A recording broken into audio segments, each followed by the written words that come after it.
விருதுநகர் மாவட்டம் கிருஷ்ணன் கோவிலில் கல்விப் பணியில் கடந்த 34 ஆண்டுகளாக சிறப்பாக சேவையாற்றி வரும் VPMM கல்வி நிறுவனங்கள், கலை மற்றும் அறிவியல் கல்லூரி, பொறியியல் கல்லூரி, நர்சிங் கல்லூரி, கல்வியியல் கல்லூரி உள்ளிட்ட பல்வேறு கல்வி நிறுவனங்கள் ஒரே வளாகத்தில்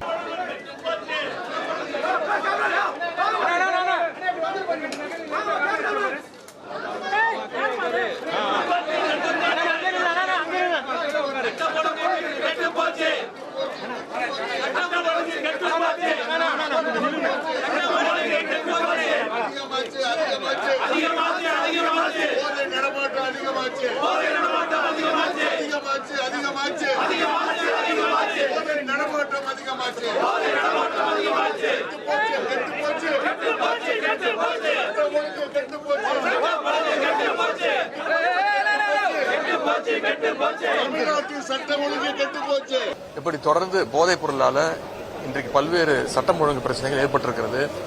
இதையெல்லாம் சுட்டிக்காட்ட வேண்டும் என்று இந்த அரசுடைய கவனத்துக்கு எடுத்து வருவதற்காக இன்றைக்கு நான் மட்டுமல்ல, எதிர்க்கட்சி தலைவர்கள், அனைத்து கட்சி தலைவர்களும் இன்னைக்கு அசெம்பிளியில அரசுடைய கவனத்தை ஈர்த்து பேசியிருக்கிறோம்.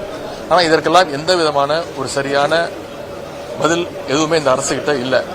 மாறாக எங்கள் மீது மீண்டும் குற்றச்சாட்டு வைக்கிறாங்க. உங்களுடைய அரசு என்ன பண்ணீங்க அப்படின்னு ஒரு தெளிவான விளக்கம் இல்லாம எங்கள் மீது மீண்டும் அந்த பழியை போடுகின்ற வழக்கத்தையே இந்த அரசு மேற்கொண்டு வருகிறது.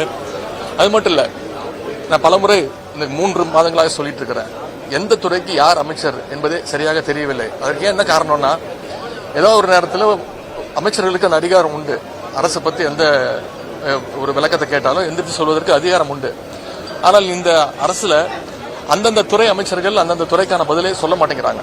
இன்னைக்கு உதாரணத்திற்கு சட்டம் ஒழுங்கை பத்தி பேசிட்டு இருக்கோம், போதைப் பொருள் தரப்பை பத்தி பேசிட்டு இருக்கிறோம். இதற்கு முழு பொறுப்பேற்க வேண்டியவர் யார் என்பது மக்களுக்கு தெரியும். அந்த அமைச்சர் இன்னைக்கு அவைக்கு வரவே இல்லை, அதற்கான பதிலையும் அவர் சொல்லவே இல்லை. இதையெல்லாம் கண்டிச்சு திராவிட முன்னேற்ற கழகம் இன்றைக்கு வெளிநடப்பு செஞ்சிருக்கிறோம். மீண்டும் அவை நடவடிக்கைகளில் மீண்டும் கலந்துக்க போறோம். முறையான பதில் வேணும்னு தான் கேட்கிறோம். அதற்கான அமைச்சரே வரலையே. நாங்க அந்த அமைச்சர் தானே எந்திரிச்சு பதில் சொல்லணும். சம்பந்தப்பட்ட துறை அமைச்சர் யாருங்கிறது மக்கள் தெரியும். அதுக்கு துறை சார்ந்த அமைச்சர் சரத்குமாருடைய பதில் உங்களுடைய ஆட்சி காலம் தான் அப்ப நடந்தது, அப்ப நீங்க வித்தீங்களா, அதுக்கு ஆதாரம் இருக்கான்னு கேட்கிறாரு. இது ஒரு சரியான பதிலா? வீடியோ எப்ப வெளில வந்துச்சு? வீடியோ வந்து இப்போ ஒரு மாசத்துக்கு முன்னாடி வந்தது. அப்போ எப்ப வீடியோ வந்து அப்பதானே நடவடிக்கை எடுக்க முடியும். அப்ப இந்த அரசு நடவடிக்கை எடுக்க வேண்டியதானே? அவரை கூப்பிட்டு விசாரிச்சாங்களா? அப்ப அந்த அமைச்சர் ஒத்துக்கிறாரா அது போதைப் பொருள் தான் அப்படின்னு ஒத்துக்கிறாரா? அமைச்சர் ஒத்துக்கிறாரா? நாங்க நடவடிக்கை அமைச்சர் நீ கேட்ட கேள்வி பதில் சொல்றேன் இல்ல. அப்ப அந்த அமைச்சர் ஒத்துக்கிறாரா அது போதைப் பொருள் தான் அப்படின்னு ஒத்துக்கிறாரா? நான் என்ன சொல்றேன், அந்த வீடியோ எப்ப வந்துச்சு? இப்ப வந்தது வீடியோ, ஒரு மாதத்துக்கு முன்பு வந்தது. எனவே இந்த அரசு அவரை கூப்பிட்டு நடவடிக்கை எடுத்திருக்கோம். எங்களோட அரசாக இருந்தா நிச்சயம் நடவடிக்கை எடுத்திருப்போம். ஆனா அந்த வீடியோ வெளியிட்டதே இப்பதான்.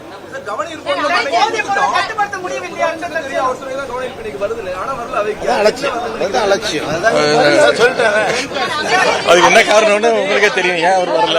உங்களுக்கு யார் மதின்னு தெரியும், அவரே சொல்லிட்டாரு.